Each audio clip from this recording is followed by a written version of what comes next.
Yo, what's good, people? It's man like Jamo. We're back at here again with the Motorola RAZR 40 Ultra. Big shout out to the gang at Motorola for sending this down for me to check out, have a little review, and just generally have a play with it.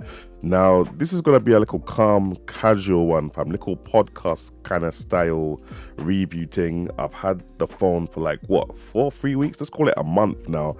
And you guys have asked bare questions about this phone, so I thought man will just run through the questions one time.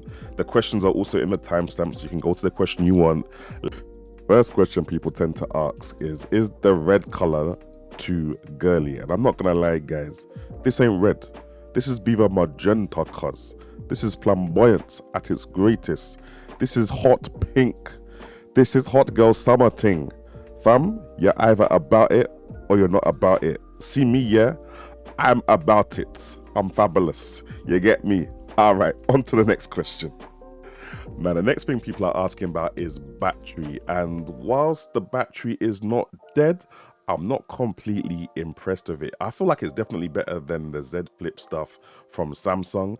We're talking 6 hours plus of screen on time, which for me means a full day's usage, but it won't carry me into the next day, fam. Like, it won't make it towards lunchtime or even breakfast time the next day. Usually overnight, I wake up and I find out that my phone is dead. And I'm not really one of those overnight charger type of people, innit?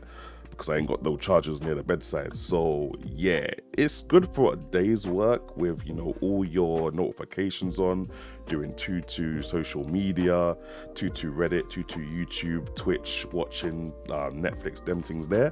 But it's not got the stamina for more than a day's work, innit?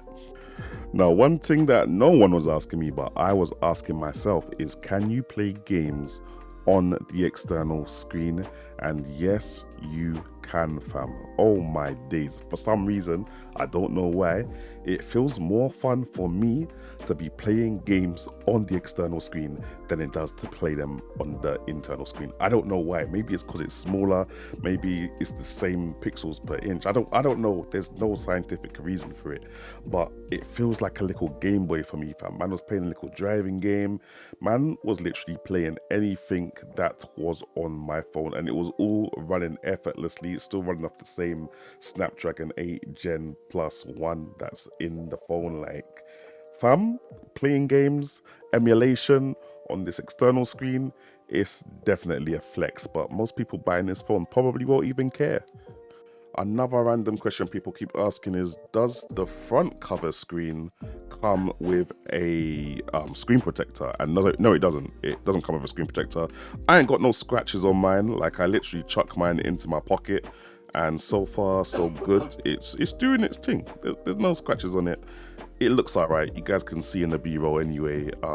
So far so good, innit? But it would have been nice if it did have a screen protector to just kind of protect it for a little bit longer, innit? Speakers, let me just talk about calling first of all. I have no issue with the loudspeaker when I'm calling someone, when I'm taking a call. To be honest, 90% of my time I'm using the loudspeaker on this phone whenever I'm calling someone, because what I like to do is let them call me, then I flip the phone shut, and then I'm just holding the phone in a clamshell kind of thing with the loudspeaker doing its thing and the microphone in. No issues calling, like no dropouts. Signal is signal in the UK, London specifically, but apart from that, like, I can hear what the person is saying on the phone and they can easily hear what I'm saying on the phone as long as there's signal in it.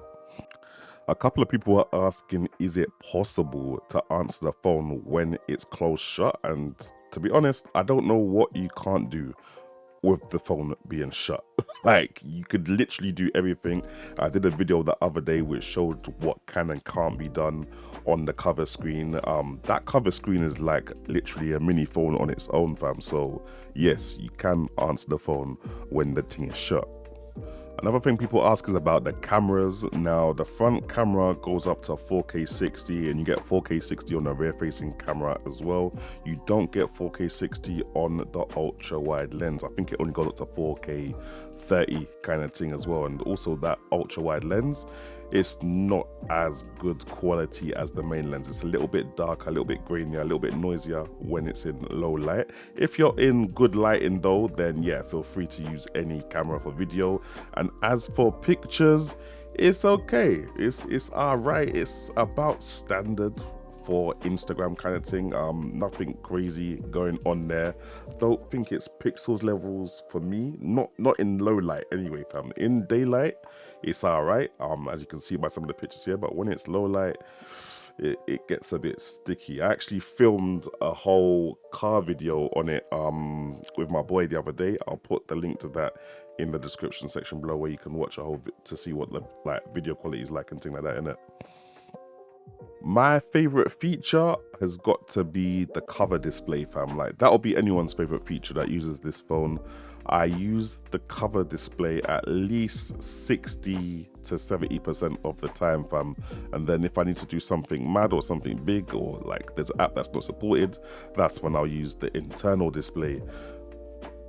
I also love the fact that when I'm taking a picture, people can automatically see themselves on the cover display in good resolution as well. It's got bare people approaching me asking me, yo, what phone is that? Then immediately they're like, yo, Motorola, they're still doing phones. Okay, mad thing, innit? But yeah, man, that feature, the fact that the feature is on by default as well to show people their preview as they're having a picture taken of them, it just makes the whole experience a lot more interactive. And trust me, you're going to be the one that people's asking for when everyone's trying to take the group photo. Another thing which is not unique to this phone specifically, but it's the fact that with these flip phones, they basically come with their own tripod. So if I'm watching some YouTube content, some Twitch content, any content at all, I can literally just sit the phone down, flip it up, and pretend that it's a little mini cute laptop, cause when I'm watching my media, innit? It's just wavy. It's obvious, I know, but okay, I actually use it. You know, it's one of them gimmicks that I actually use. I don't know how I'm gonna go to not using it when I use a normal non-flip phone. Alright, now in terms of performance, you done know this phone's gonna do everything you need it to do. It's got that Snapdragon 8 Plus Gen 1 in there. Like I said, it is last year's processor, but it was the best processor we had last year. It's only just been beaten by the Snapdragon 8 Gen 2, so it's still better than everything else out there. Still runs nicely, it's decent on the battery, and like all your games, all your social media, all your multitasking, it's just gonna run effortlessly without any issues. I've never had any slowdown on this phone whatsoever, and I've been putting it through its paces even though it's a little fancy phone. So yeah, man, you don't have to be worried about the performance kind of thing. Oh, one more thing I noticed as well is that on the cover screen, you can't have your own third-party virtual keyboard. You have to use Google Keyboard, innit, fam? Like, Google Keyboard is cool, but me, I'm a Swift key guy, fam. I've got all my shortcuts and everything set up. So when I go on a phone, first thing I do is I put Swift key on it. You can use Swift key on the internal screen, but when you go onto the external screen, you're gonna see an error which asks you to either use the stock default Google Keyboard or to just not have a keyboard, which is okay if you're not doing keyboard stuff, but if you're trying to type on that external screen, then yeah, it's gonna be peaked to you and you're gonna switch back and forth between keyboards manually when going between the external screen and the internal screen. So if you've got a third-party keyboard that you prefer, make sure you have that in mind, because it can get annoying having to keep switching keyboards every time you want to use a different screen. Now, in terms of things that have been annoying me with this phone over the past month, I'd have to say it's the aspect ratio of the internal screen.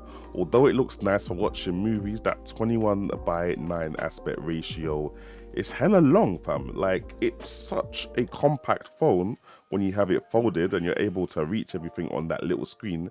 When you open it, it's like everything is just mad long again and unable to be used without having to do like some kind of finger acrobatics onto the top of the screen kind of thing, innit? So yeah, I wish they could have made it a little bit shorter, the internal screen, and maybe made the, I don't know, external screen a bit wider, maybe. I don't know how it would have worked out, but yeah, the 21:9 is definitely too tall. Yeah, we need something shorter than that still. I reckon the Motorola RAZR 40 Ultra is definitely the best flip phone that they've got out at the moment, because the battery is decent. That front cover screen is doing way too much in terms of productivity, and literally any app you want to use on it usually works 90% of the time. The red color is nice, the design is nice. People are going to want to hold your phone and have a little play around with it. The bump on the screen where the thing folds, it's barely visible, cuz like I've only just noticed it now because I'm doing this review, but I guarantee you I have not spoken about it for the past 3 weeks. So yeah, that for me is definitely doing its thing.